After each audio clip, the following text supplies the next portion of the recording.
Hi అండి, welcome to our channel traditional రుచులు. ఇవాళ వీడియో ఏమిటంటే కోడిగుడ్డు పులుసు అండి. ఇది చాలా సింపుల్గా చేసుకోవచ్చు, చాలా టేస్టీగా ఉంటుంది. దీనికోసం ముందుగా స్టవ్ మీద ఒక ప్యాన్ పెట్టుకొని ఇందులో 1/2 టీ స్పూన్ వరకు ఆయిల్ని వేసుకొని 1/2 టీ స్పూన్ పసుపు, 1/2 టీ స్పూన్ సాల్ట్ వేసుకొని ఒకసారి కలుపుకొని ఇందులో ఉడికించుకున్నటువంటి కోడిగుడ్లని పెట్టుకొని ఫ్రై చేసుకోవాలి. 2 మినిట్స్ ఫ్రై చేసుకుంటే సరిపోతుంది. ఇప్పుడు స్టవ్ మీద మరొక ప్యాన్ పెట్టుకొని ఇందులో 2 టేబుల్ స్పూన్ ఆయిల్ వేసుకొని హీట్ చేసుకోవాలి.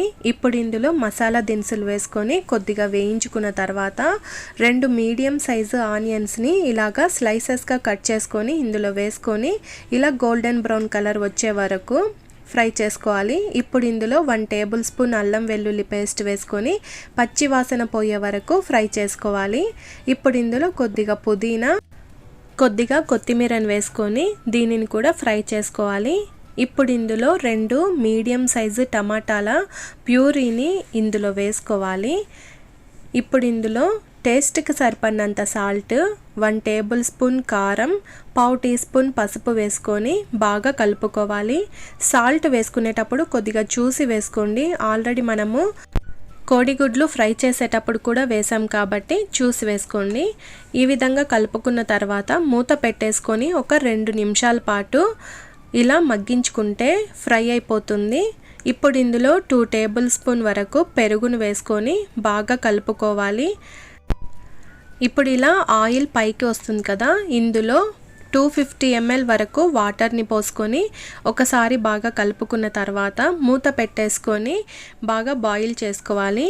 ఇలా బాయిల్ అవుతున్నప్పుడు ముందుగా ఫ్రై చేసి పెట్టుకున్నటువంటి కోడిగుడ్లని వేసుకొని బాగా కలుపుకొని ఇప్పుడు ఇందులో 1 table spoon garam masala, 1 table spoon ధనియాల పౌడర్ వేసుకొని బాగా కలుపుకొని మూత పెట్టేసుకొని ఒక 2 నిమిషాల పాటు ఉడికించుకుంటే సరిపోతుంది.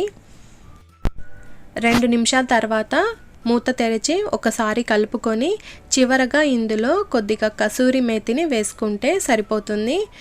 ఇది ఒకసారి బాగా కలుపుకున్న తర్వాత ఇంకొక 2 మినిట్స్ పాటు మీడియం ఫ్లేమ్ మీద ఉంచుకుంటే దీనిలో నుంచి ఆయిల్ అంతా ఇలా పైకి వచ్చేస్తుందండి.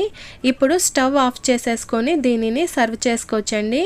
వేడి వేడిగా అన్నంలో బాగుంటుంది, చపాతీ, రోటీ, పుల్కా ఇలా దేంట్లోకైనా బాగుంటుందండి. చూసారు కదండి ఎలా ఉంది. మీకు నచ్చినట్లయితే ఈ వీడియోని లైక్ చేయండి, షేర్ చేయండి. అదేవిధంగా ఇటువంటి మరెన్నో రెసిపీస్ కోసము ఛానల్ని సబ్స్క్రైబ్ చేసుకోండి. Thank you for watching. Take care. Bye bye.